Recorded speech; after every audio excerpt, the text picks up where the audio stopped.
भोला एक बहुत गरीब आदमी था। उसके ऊपर उसकी बीमार माँ और बहन की शादी की जिम्मेदारी थी। उसके पास अपनी एक गाय थी जिसे वो प्यार से गौरी कहकर बुलाता था। उसका दूध बेचकर ही वो अपना गुजर बसर किया करता था। उसकी माँ अक्सर बहुत बीमार रहती थी। तभी एक दिन उसकी माँ की तबीयत अचानक बहुत खराब हो गई। भोला को आनन फानन में अपनी माँ को जल्दी से अस्पताल लेकर जाना पड़ा। देखिए, मैंने पिछली बार भी कहा था कि अब आपकी माँ ज्यादा समय तक दवाइयों के सहारे नहीं रह सकती। अब हमें जल्द से जल्द इनका ऑपरेशन करना होगा। आप जितनी जल्दी अस्पताल में 50,000 रुपए जमा करवा देंगे तो हम आपकी माँ का इलाज शुरू कर देंगे।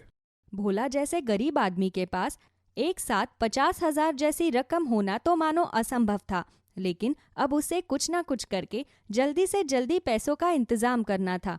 उसके पास पैसों के लिए अपनी गाय को जमींदार साहब के पास गिरवी रखने के अलावा और कोई चारा नहीं था। इसलिए वो अपनी गाय को लेकर जमींदार साहब के पास पहुंच गया। मैं तुझे पैसे तो दे रहा हूं, लेकिन अगर तूने 6 महीने के अंदर ब्याज समेत मेरे पैसे नहीं चुकाए तो मैं तेरी इस गाय को किसी और को बेच दूंगा। नहीं नहीं सेठ जी, आप ऐसा मत कीजिएगा। मैं 6 महीने के अंदर ब्याज समेत आपके पूरे पैसे चुका दूंगा। भोला जमींदार जी से पैसे लेता है और आखिरी बार अपनी गाय के सर पर स्नेह से हाथ रखता है। तू चिंता मत करना गौरी, मैं 6 महीने में आऊंगा और तुझे यहाँ से वापस घर लेकर जाऊंगा। तब तक तू अपना ध्यान रखना। हाँ। ये कहते हुए भोला थोड़ा भावुक हो जाता है। उसे देखकर गौरी की आंखें भी भर आती है। वो अपनी गर्दन से भोला को प्यार से सहलाने लगती है। भोला उसे लाड करके अपने घर जाता है और अस्पताल जाकर अपनी माँ का इलाज करवाता है। कुछ दिनों में उसकी माँ की सेहत पहले की तरह बेहतर होने लगती है। अब भोला के पास अपनी रोजी रोटी चलाने के लिए उसकी गाय नहीं थी, इसलिए वो मेहनत मजदूरी करके पैसे कमाने लगा। घर के खर्चे के साथ साथ वो जमींदार साहब के पैसे जोड़ने के लिए दिन रात मेहनत करता। 6 महीने बाद उसने जमींदार साहब को देने के लिए ब्याज समेत पूरे पैसे जोड़ लिए। लेकिन जैसे ही वो अपनी गाय को लेने के लिए जमींदार साहब के पास गया तो जमींदार साहब की बात सुनकर वो हैरान रह गए। ये आपने क्या किया जमींदार साहब? आप जानते थे कि मुझे मेरी गाय कितनी प्यारी है।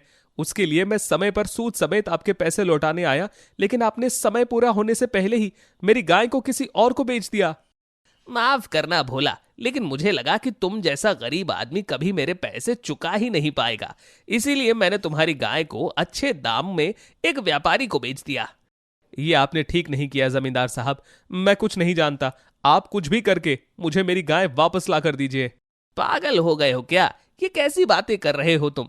देखो, मैं तुम्हें तुम्हारी गाय तो वापस लाकर नहीं दे सकता, लेकिन उसने एक 2 मुंह वाले बछड़े को जन्म दिया था। तुम चाहो तो उसे लेकर जाओ, उसके लिए मैं तुमसे ज्यादा पैसे भी नहीं लूंगा। जब भोला को पता चलता है कि उसकी गाय ने एक 2 मुंह वाले बछड़े को जन्म दिया है तो वो बिना सोचे ही जमींदार साहब को उसके पैसे देकर उस 2 मुंह वाले बछड़े को अपने घर ले आता है। अरे बेटा, ये हमारी गौरी को क्या हो गया? ये इतनी छोटी कैसे हो गई? और इसके 2 मुंह कहाँ से आ गए? माँ, ये हमारी गौरी नहीं है। भोला उदास मन से अपनी माँ को सारी बात बताता है। उसे उदास देखकर उसकी माँ बड़े ही प्यार से उसे समझाती है।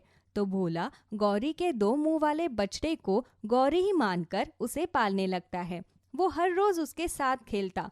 कुछ ही समय में वो दोनों एक दूसरे से बहुत घुल मिल गए। अब तो एक दूसरे के बिना उन दोनों का मन ही नहीं लगता था। तभी एक दिन, बेटा, अब तेरी बहन की शादी की उम्र निकली जा रही है, तो उसके लिए थोड़ा बहुत दहेज इकट्ठा कर ले ताकि उसकी शादी किसी अच्छे घर में हो जाए। ठीक है माँ, तुम चिंता मत करो, मैं कुछ करता हूँ। भोला के पास अब ज्यादा पैसे नहीं थे। वो जो पैसे काम करके कमाता था वो घर के खर्चे और उसकी माँ की दवाइयों में खर्च हो जाते थे। वो अपनी बहन की शादी के लिए बहुत चिंतित था।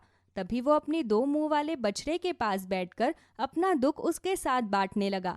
लेकिन तभी उसे आवाज आई, तुम चिंता मत करो भोला भैया, मैं हूं ना, मैं तुम्हारी मदद करूंगी।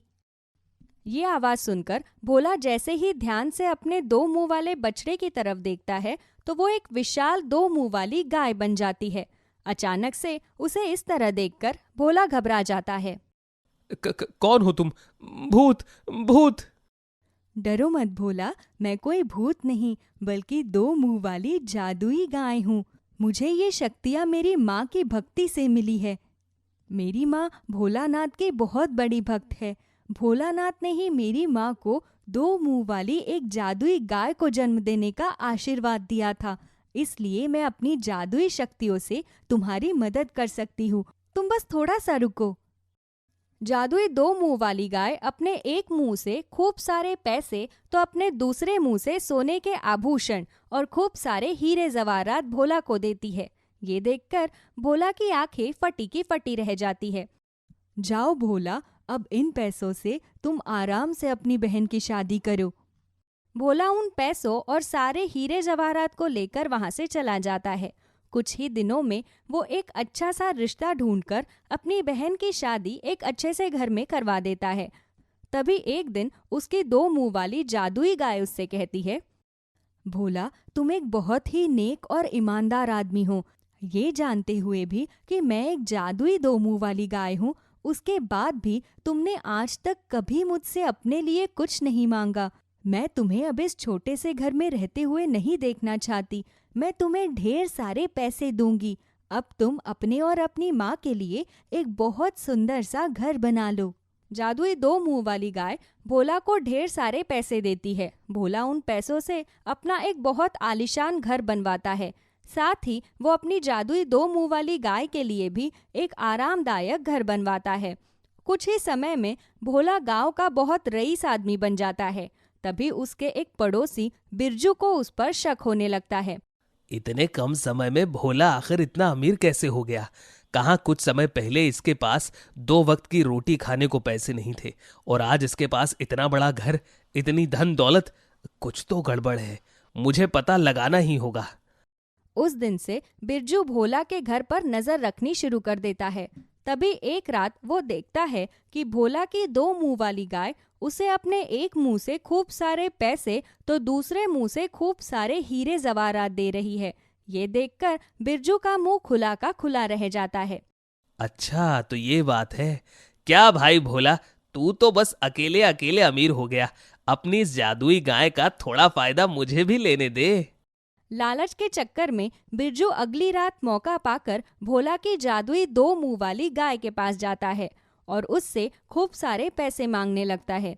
लेकिन जादुई 2 मुंह वाली गाय बिरजू को लात मारकर वहां से भगा देती है।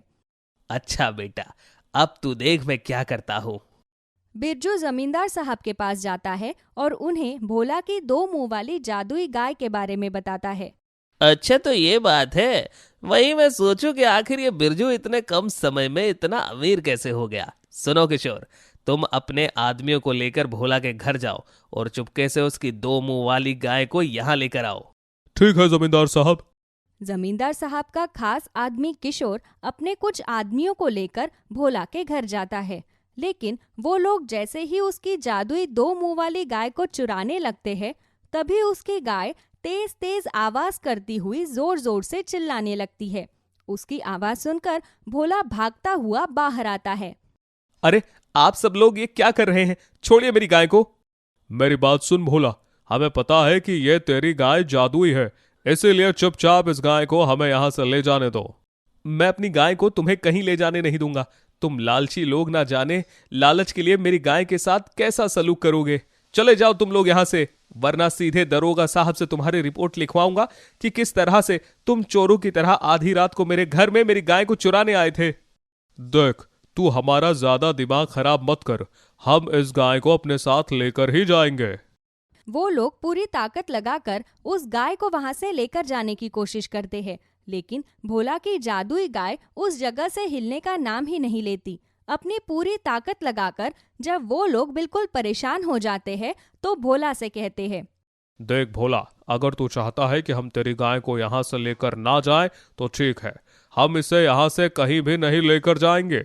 लेकिन तू इससे कह कि हमें खूब सारी धन दौलत दिलवा दे, वरना हमें मजबूरन इसे अगवा करना पड़ेगा। ये सुनकर भोला बहुत डर जाता है। तभी वो अपनी जादुई 2 मुंह वाली गाय से कहता है, मेरी प्यारी जादुई 2 मुंह वाली गाय, तुम इन लोगों को खूब सारा धन दे दो। भोला के कहते ही जादुई 2 मुंह वाली गाय उन्हें खूब सारे पैसे और हीरे जवाहरात देती है। एक साथ इतनी सारी धन दौलत देखकर उन सभी की आंखें चौंधिया जाती है। बाप रे बाप, इतना पैसा! एक साथ इतना पैसा तो आज तक जमींदार साहब ने भी नहीं देखा होगा। अब आप इन पैसों को ले जाओ और आज के बाद तुम लोग मेरी गाय के आसपास फटकना भी मत। क्यों भोला भैया, अब तो तुम्हारी इस दो मुंह वाली गाय से धन दौलत मांगने के लिए हम रोज आएंगे। इतना सब मिलने के बाद भी उन लोगों का लालच खत्म नहीं होता, जिस वजह से दो मुंह वाली गाय ये भाप जाती है कि ये लोग पैसे के लालच में किसी दिन भोला को भी नुकसान पहुंचा सकते हैं। किशोर अपने आदमियों के साथ जमींदार साहब के पास पैसों और हीरे जवाहरात से भरे झोले लेकर पहुंचता है। खोलो खोलो किशोर, जल्दी से इन झोलों को खोलो। किशोर जैसे ही उन झोलों को खोलता है, वैसे ही उसके अंदर से पैसे या हीरे जवाहरात नहीं, बल्कि लकड़ी के मोटे मोटे डंडे निकलते हैं। वो डंडे वहां पर मौजूद सभी लोगों की इतनी पिटाई करते हैं कि डंडों की मार से उन सभी के शरीर पर गहरे नील के निशान पड़ जाते हैं। उस दिन के बाद वो सभी लोग भोला और उसकी जादुई दो मुंह वाली गाय को परेशान करना तो दूर, उनकी तरफ देखने की भी हिम्मत नहीं करते। अब भोला बिना किसी डर के अपनी माँ और अपनी दो मुंह वाली गाय के साथ खुशी खुशी अपने घर में रहता है।